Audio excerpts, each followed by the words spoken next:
Welcome to the 6 Traits of Executive You. I'm Blair Cook. And I'm Jen Nicholson. We're both many-time CFOs and partners at Executive Finance. Do you want to know the secret of what it takes to become and succeed as a financial executive? We'll tell you what those secrets are in a moment. Does your career sometimes feel like a long, random walk? Do you feel frustrated by the lack of promotions when everyone around you seems to be getting promoted? Now, for many of us, the early years of our careers were focused on getting graduate level studies behind us, maybe getting a professional financial designation. Not to mention some work experience. Really, any work experience. Yeah, definitely. And with formal education behind us, we moved into the ranks of middle management where we honed one or more technical areas toward mastery. Controllers master accounting. And financial analysts master financial planning and analysis. Treasury people master banking and financing. You get the idea. But somewhere after spending a decade in the workforce, some of us are going to aspire to play an even greater role, but perhaps lack the understanding of what it takes to get to that next level. The problem is, there is really no roadmap that guides you through this journey. Some of us arrive at the corner office faster than others, and some never arrive at all. Why is that? It's typically not your technical competency, but is usually related to the softer, more polished qualities that you're missing. What is holding you back are some of those things you may not even actually be aware of because they're kind of said behind closed doors and not shared with you. Things such as, he's brilliant, but not well liked. Just doesn't connect with people. or perhaps maybe something like always looks a little nervous or maybe stiff in conversation and in presentations. Or comes on way too strong and really needs to dial back the intensity. Or perhaps maybe it's they don't dress well or the clothes don't fit well. I don't have that problem. No, you don't.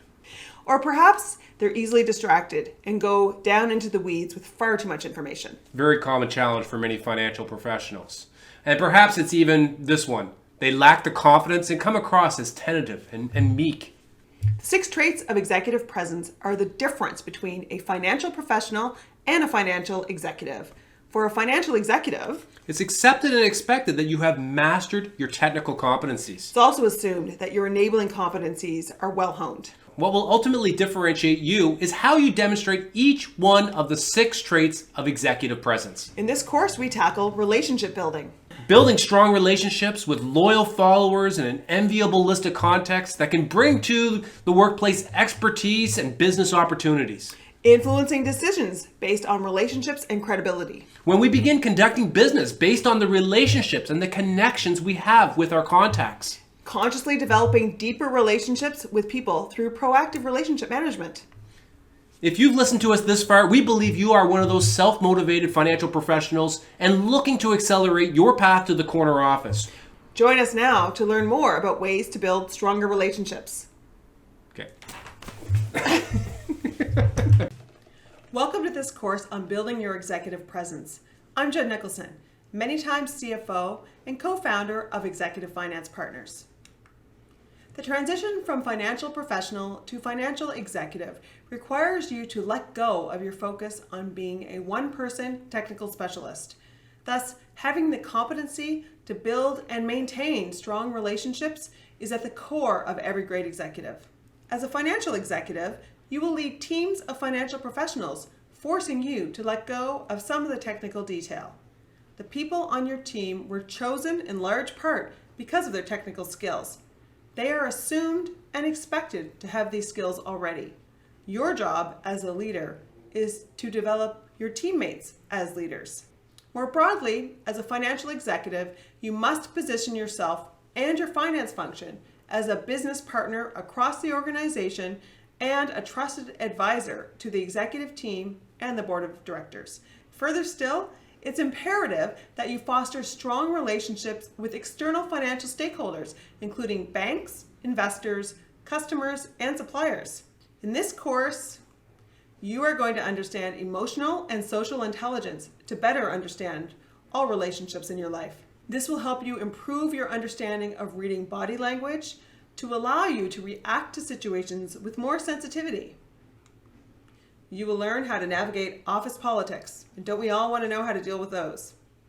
First impressions are critically important, and new executives must instantly express executive presence in order to have the impact they need. You'll learn how. And after those first initial few seconds, how do you meet a new person and engage in meaningful conversation?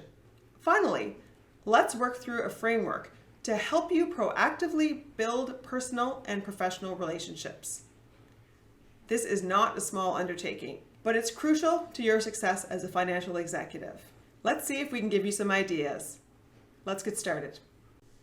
As financial professionals, we are all familiar with IQ. In other words, our intellect. We rely on it heavily to sift through all the accounting rules, tax regulations, security laws. If you're watching this video, chances are that you're pretty smart.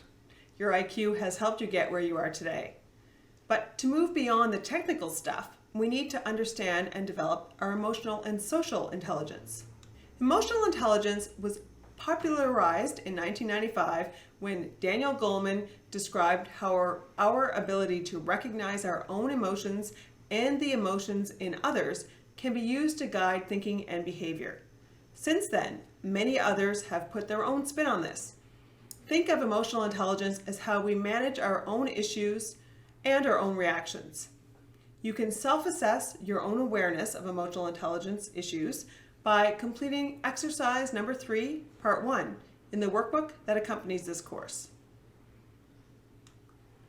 Emotional intelligence manifests itself in executives in a number of ways. First of all, an executive is able to read others by cueing on nonverbal messages. From this, an executive can sense anxiousness, frustration, and demotivation in others. The executive is empathetic and can see a problem from another's perspective. And based on this intelligence, they are able to manage the situation, particularly in their own emotional response.